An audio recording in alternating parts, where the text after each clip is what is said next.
하나님께서 오늘 우리에게 주시는 말씀은 예레미야 34장 8절에서 22절까지 말씀입니다. 제가 가진 성경은 구약 성경 1107면입니다.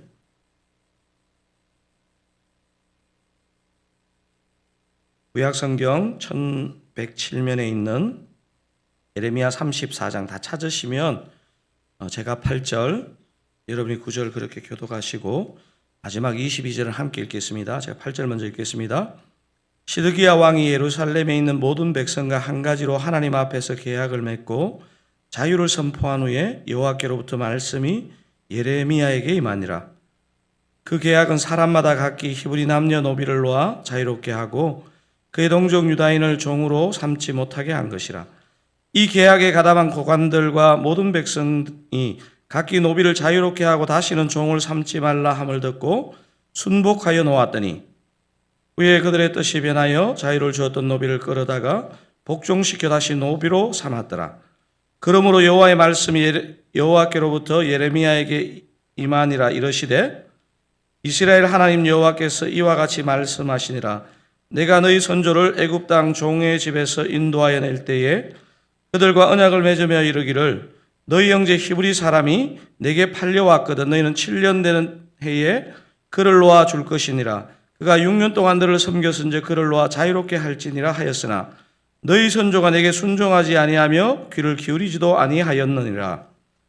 그러나 너희는 이제 돌이켜 내 눈앞에 바른 일을 행하여 각기 이웃에게 자유를 선포하되 내 이름으로 일컬음을 받는 집에서 내 앞에서 계약을 맺었거늘 너희가 돌이켜 내 이름을 더럽히고 각기 놓아 그들의 마음대로 자유롭게 하였던 노비를 끌어다가 다시 너희에게 복종시켜 너희의 노비로 삼았도다.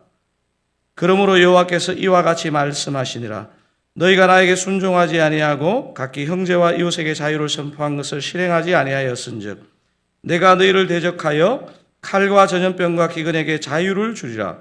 여호와의 말씀이니라. 내가 너희를 세계 여러 나라 가운데에 흩어지게 할 것이며 송아지를 둘로 쪼개고 그 두 조각 사이로 지나매 내 앞에 언약을 맺었으나 그 말을 실행하지 아니하여 내 계약을 어긴 그들을 그 송아지 두 조각 사이로 지난 유다 고관들과 예루살렘 고관들과 내시들과 제사장들과 이 땅 모든 백성을 내가 그들의 원수의 손과 그들의 생명을 찾는 자의 손에 넘기리니 그들의 시체가 공중의 새와 땅의 짐승의 먹이가 될 것이며 또 내가 그의 고관들을 그의 원수의 손과 그의 생명을 찾는 자의 손과 너희에게서 떠나간 바벨론 왕의 군대의 손에 넘기리라. 함께 읽으시겠습니다. 여호와의 말씀이니라. 보라 내가 그들에게 명령하여 이 성읍에 다시 오게 하리니 그들이 이 성을 쳐서 빼앗아 불사를 것이라. 내가 유다의 성읍들을 주민이 없어 처참한 황무지가 되게 하리라.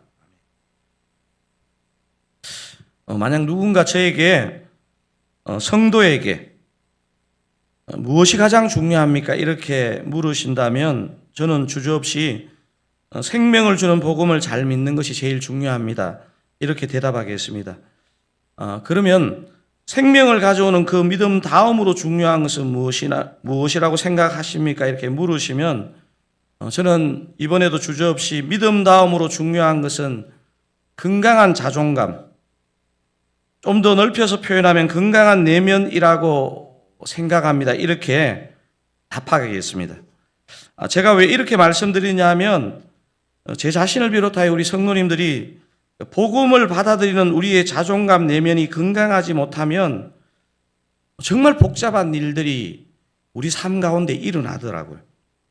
요즘 심각한 사회적 문제가 되는 그 용어 중에 그 가스라이팅이라는 용어가 있습니다. 다 들어보셨을 것입니다. 제가 최근에 이 가스라이팅을 아주 실제적으로 잘 소개한 정신의학자의 글을 이렇게 한번 쭉 보았는데요. 이분의 글의 일부를 잠깐 제가 인용을 하겠습니다. 가스라이팅은 가해자, 이 사람이 이제 가스라이터죠. 가해자가 교묘하게 심리적 조작을 일으켜서 피해자가 자신의 생각과 현실, 기억 등에 대한 판단력을 잃게 만듦으로써 피해자를 자존감 상실, 정신적 불안 상태에 이르게 하는 장기간에 걸친 학대를 말한다. 가스라이팅을 하는 가해자는 자신의 통제적이고 가학적인 행위를 소위 피해자를 위한다는 명목으로 정당화하며 피해자를 세뇌시키며 무기력하게 만들기 때문에 피해자가 자신이 가스라이팅을 당하고 있다는 사실을 제대로 인식하지 못하는 경우가 많다. 그래서 가스라이팅은 가정, 학교, 직장과 같은 일상의 공간, 친밀한 공간에서 일어날 수 있다는 점에 주목하고 주의를 기울여야 할 필요가 있다. 제가 되게 공감이 되는 게요. 이 가스라이팅 이러면 막 뉴스에 나오고 이런 걸 생각하는데 사실 저를 포함한 모든 인생이 그냥 하나님의 관점에서 봤을 때 전혀 가스라이팅이 없이 사는 사람이 있을까 싶을 정도로 우리 삶의 가장 깊숙한 곳에 와 있습니다. 안타깝지만 저는 이 가스라이팅이 영적인 곳인 교회에서도 얼마든지 일어날 수 있다고 생각합니다. 미국의 스테파니 몰튼 사카스 박사라는 분이 오랫동안 임상을 통해서 이 가스라이트들의 공통점을 연구했는데 그분이 한 10가지 정도로 정리를 했는데 제가 한번 읽어볼 테니까 저와 여러분 또 우리 주변에 이런 면이 없는지를 잘 한번 살펴보시면 좋겠습니다. 첫 번째, 조건부 사과를 잘한다. 미안하다는 사과의 말이 들어있긴 하지만 자신의 언행에 대한 반성보다는 상대가 먼저 잘못해서 그럴 수밖에 없었다는 자기 변명이 있다. 두 번째, 특별 대우를 당연시한다. 자신의 주장에 반대하는 사람에게는 분노를 표출하거나 보복을 다짐한다. 세 번째, 강약, 약강의 태도를 보인다. 강자에게 아부를 떨고 약자에게는 아주 근위적인 태도로 바뀐다. 네 번째, 상대의 약점을 공략한다. 상대의 약점이 무기가 되어 상대를 자기 마음대로 조정하고 상대의 약점을 이용해서 옴짝달싹 못하게 한다. 나머지는 제가 그냥 핵심만 읽어볼게요. 다섯 번째, 거짓말과 지적, 비난을 일삼는다. 여섯 번째, 무책임하고 항상 남 탓을 한다. 일곱 번째, 공감 능력이 현저히 떨어진다. 여덟 번째가 되게 충격이었는데요. 외모에 집착한다. 아홉 번째, 공포감을 조성한다. 열 번째, 사람들 간에 이간질하며 상대를 고립시킨다. 제가 왜 이 가스라이팅이라는 용어를 오늘 설교로 풀어가느냐 하면요. 저와 여러분의 삶에서 이게 사실 조금만 우리가 균형점을 잃으면 이런 일이 일어날 수 있는 우리의 내면과 현실 때문에 그렇습니다. 더 심각한 것은요. 하나님을 자신도 모르게 무의식적으로 가스라이트로 생각하고 자신의 마음대로 하는 것이 우리 신앙생활의 문제가 아닌가 하는 생각을 해보게 됩니다. 진짜 우리가 하나님을 깊이 경험하지 못하고 우리의 내면이 진짜 하나님의 말씀으로 다루어지지 못하면요. 하나님을 늘 우리를 인도하시는 주인이신 하나님을 가스라이트로 우리 마음속에 규정하고 살 수 있다는 사실입니다. 하나님이 오늘 본문 예레미야 34장을 왜 주셨을까를 한번 제가 생각해 보았습니다. 시드기야 왕을 비롯한 남유다의 고관들 그리고 먹고 살만한 백성들이 많은 동족들을 종으로 삼고 풀어주지 않았다는 거예요. 시드기야 왕과 고관들이 약자들의 가스라이트가 되었다는 말을 지금 오늘 여러분 본문 쭉 읽어보면요. 현대적인 우리 지금 이 용어로 말하자면요. 왕과 고관들, 먹고 살만한 사람들이 약자들의 가스라이트가 되어서 이 사회를 운영하고 있었다는 거예요. 그렇다면 먹고 살만한 고관들이 왜 약한 동족들의 가스라이트가 되었느냐가 저는 궁금하더라고요. 그래서 본문을 아는 본문이지만 다시 여러 번 찬찬히 읽어봤습니다. 생명과 자유의 말씀을 주시는 하나님을 자신도 모르게 그 내면에서 가스라이트로 취급하면요. 자신들 마음대로 하게 되는 거죠. 여기서 중요한 진리를 발견하게 되는데요. 어떤 이유에서든지 간에 하나님을 가스라이트처럼 그렇게 여기면요. 우리의 내면과 삶이 진짜 황폐해지고 그 사람이 누군가에게 가스라이트가 되는 거예요.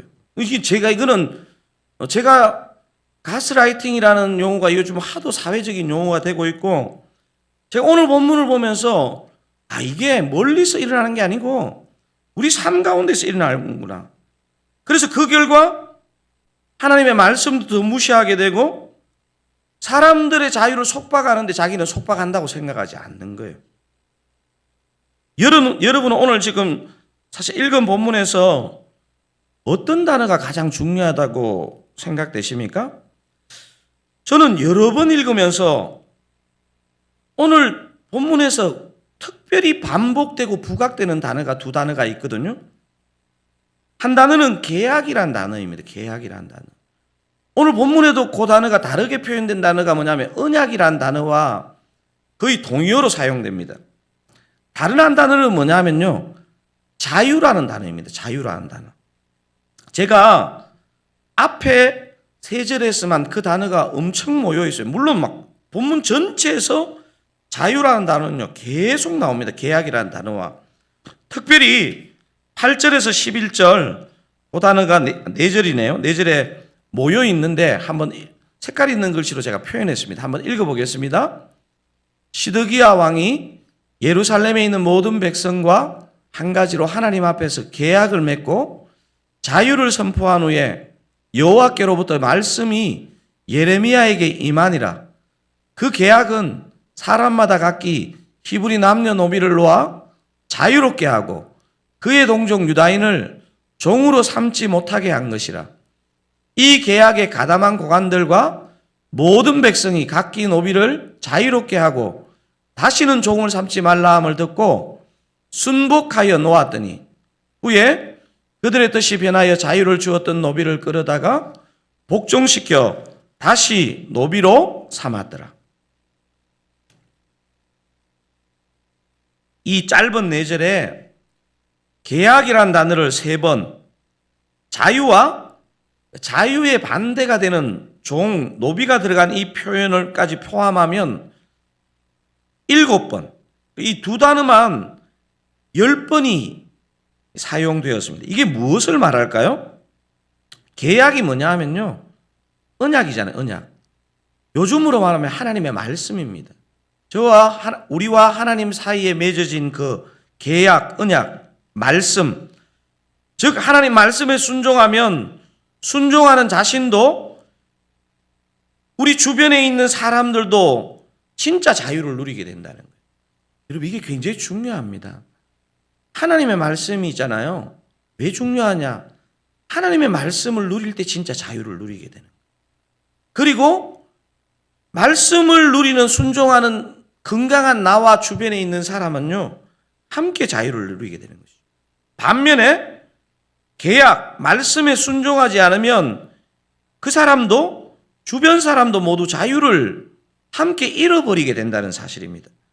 다른 말로 표현하면 말씀의 영향력 가운데 살아가면 우리 자신이나 주변에 이 가스라이팅이라는 증상이 점점 떠나가고 우리가 말씀의 영향력 가운데 살지 못하면 우리 자신도 주변 사람들에게도 이 가스라이팅의 피해가 일어날 수밖에 없다는 사실입니다.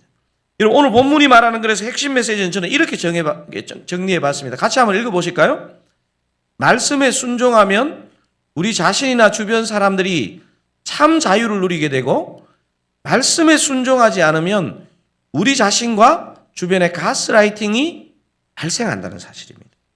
여러분, 이거는 계속 한번 생각해 보세요. 진짜 그렇습니다. 오늘 본문 후반부를 잘 묵상해 보시면요, 가스라이팅한 그 백성들, 고관들, 왕이 그 자신들의 그 가스라이팅의 결과로 자신들도 가스라이팅의 심판을 받게 된다는 것을 17절이요, 굉장히 무서운 표현으로 표현하고 있습니다. 여러분, 34장 17절 같이 한번 읽어보겠습니다. 그러므로 여호와께서 이와 같이 말씀하시니라.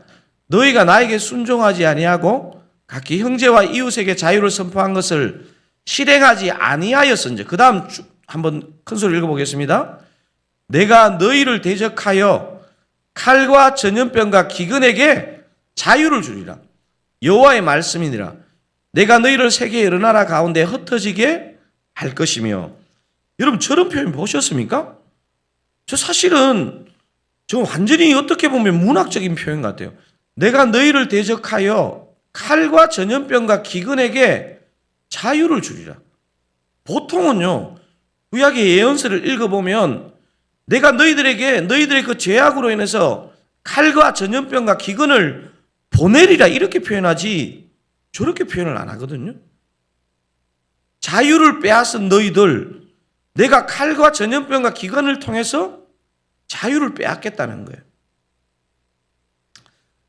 사랑하는 사랑가족 여러분, 우리와 주변 사람의 자유를 앗아가는 가스라이팅이 어떻게 하면 발생하지 않겠습니까? 여러분, 저와 여러분이 인격이 좋아서요? 천만에요. 저와 여러분이요, 조금만 어려운 상황으로 몰리면요, 사람에게 재성이 다 나옵니다. 하나님과 하나님 말씀의 선함을 믿고 그 말씀에 순종하는 것밖에 없습니다. 주님의 선한 말씀이 역사하여 우리 내면에 이 가스라이팅을 일으킬 만한 그런 요소들을 하나님의 말씀이 기경해 주셔야 됩니다. 그 외에 다른 선한 방법이 없습니다. 사랑하는 사랑가족 여러분, 저와 여러분도요, 하나님과 하나님의 말씀을 떠나면 모두 가스라이트 같은 존재임을 인정하는 것이요, 오늘 이런 예레미야 34장 같은 걸 볼 때 매우 중요한 부분입니다. 우리의 공적인 예배를 통해, 우리 삶의 개인의 예배를 통해서 하나님의 말씀에 진짜 순복함으로, 하나님의 말씀이 우리 자신을 정말 기경함으로 참 자유를 누리시는 저와 여러분 다 되시기를 주님의 이름으로 축원드립니다. 우리 한번 오늘 말씀을 기억하고 붙잡고, 주님 그러네요. 진짜 내 마음밭이 그냥 내버려 두었을 때 좋은 마음밭이 아니고 주님의 말씀이, 그 계약과 언약의 말씀이 우리를 자유롭게 하고, 그 말씀을 떠날 때 우리는 정말 문제를 일으킬 수 있는 존재라는 것을 자각하고 주의 말씀에 온전히 순복하게 하옵소서. 여러분, 오늘 이 말씀 붙잡고 한번 기도하기를 원합니다. 그래서 저와 여러분의 삶이 죄인으로 출발했지만 하나님의 은혜가 지배함으로, 하나님의 말씀이 지배함으로 점점 더 건강해지고 점점 더 자유로워지고, 부족한 나를 만나는 사람이 점점 더 자유를 얻고, 사실 더 넓혀서 보면 더 사랑교회가 우리 이웃과 주변에 이런 가스라이팅 나가는 세상과 같은 곳에서 예수 믿는 사람은 정말 다르구나, 예수 믿는 사람에게는 진짜 자기도 모르는 하나님이 주시는 자유가 있구나 하는 것을 인정하는 그런 교회와 성도들 우리 자신 될 수 있도록 한번 합심하여 기도하시겠습니다. 주님, 그렇습니다.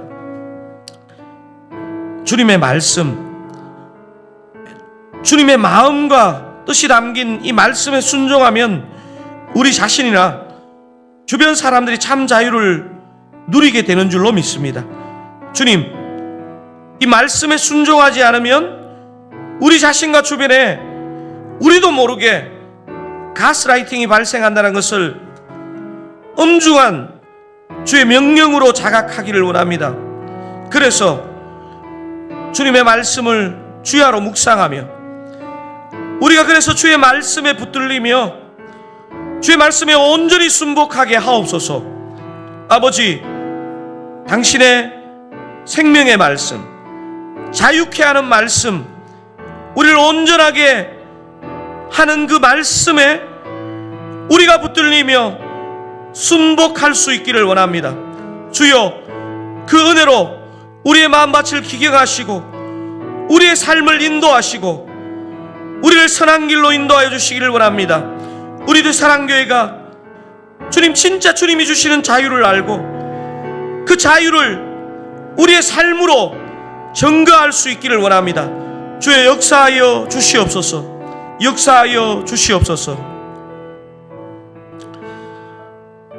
우리 오늘 5가지 중보의 제목 가지고 좀 기도하면 좋겠습니다. 내일 예배를 위해서 기도하면 좋겠습니다. 루틴하게 드리는 그 예배가 아니고, 또 목사와 찬양팀이 주관하는 예배가 아니고, 우리 주님이 보혈로 덮어주시고 우리 주님의 영으로 임재하셔서 우리의 영혼이 살아나고 회복되고 일어서는 은혜의 역사가 있는 예배 되게 하옵소서 기도하기를 원합니다. 드사랑교회 가운데 힘있는 복음과 사랑의 역사로 새 가족들이 계속 유입되고 믿음의 뿌리를 내리게 하옵소서. 특별히 요즘 젊은 부부들이 한 가정씩 찾아오고 있는데요, 우리 젊은 가정들이 믿음의 뿌리를 잘 내릴 수 있도록 우리 기도하기를 원합니다. 빙수 기도에 이제 3주차를 맞게 되는데요, 말씀과 기도의 문을 열어주시고 하늘 문을 열어주시고 학기 중에 드릴 수 없었던 기도의 은혜가 부어지게 하옵소서 기도하기를 원합니다. 네 번째, 오늘 어린이부 여름 캠프가 있습니다. 성령의 기름 부으심을 허락하시고 천국의 잔치를 맛보게 하시고, 이번에 처음 참석하는 어린이들이 11명인가 예정되어 있는데요, 잘 오고 믿음의 뿌리를 잘 내리는 은혜의 시간 될 수 있도록 우리 어린이부 여름 캠프를 위해서 기도하고요. 마지막으로 암 환우를 포함한 어려운 시간 보내는 성도님들, 우리 주님이 위로하시고 터치하시고 역사하여 주시옵소서.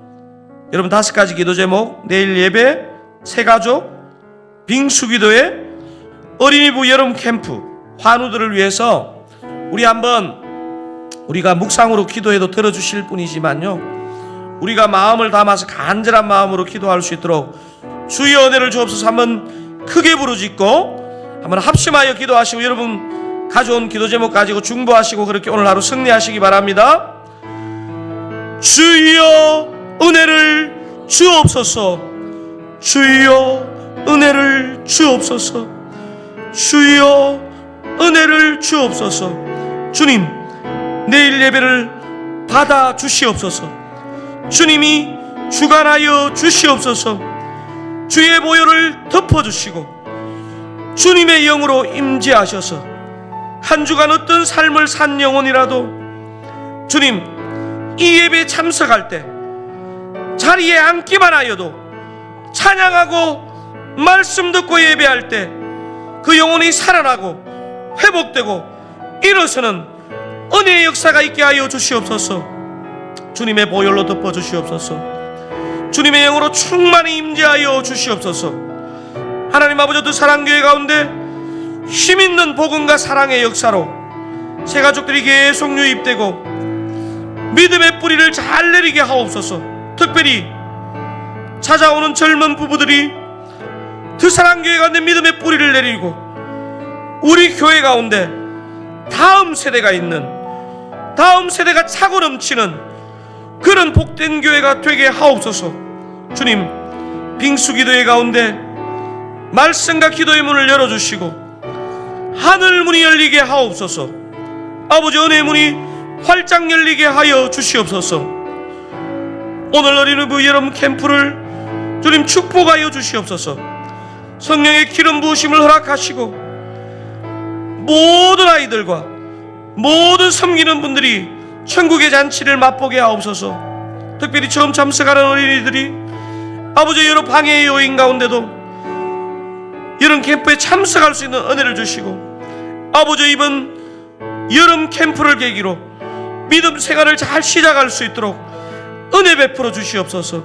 암 환우를 포함한 아버지, 어려운 시간 보내시는 우리 성도님들 주님 찾아가셔서 위로하시고 우리 주님께서 만지시고 터치하여 주시기를 원합니다.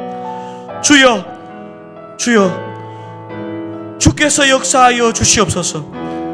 아버지, 오늘 이 예배에 이어지는 기도 가운데 우리의 심령과 부르짖음 가운데 주님이 임재하시고 주님이 역사하시고 믿음의 역사를 일으켜 주시옵소서. 우리의 심령과 삶 가운데 참된 자유와 참된 생명이 일어나게 하여 주시옵소서.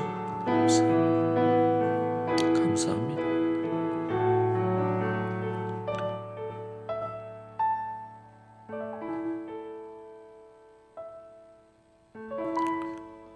아버지.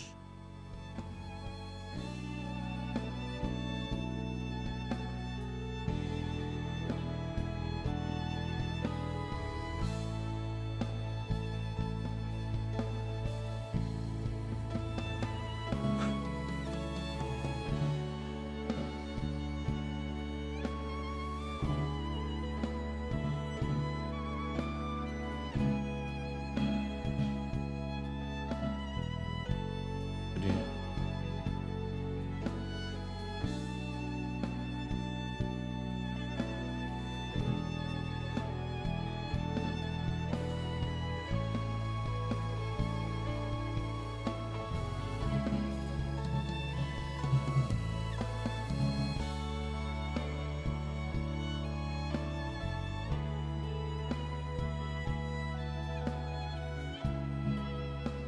아버지.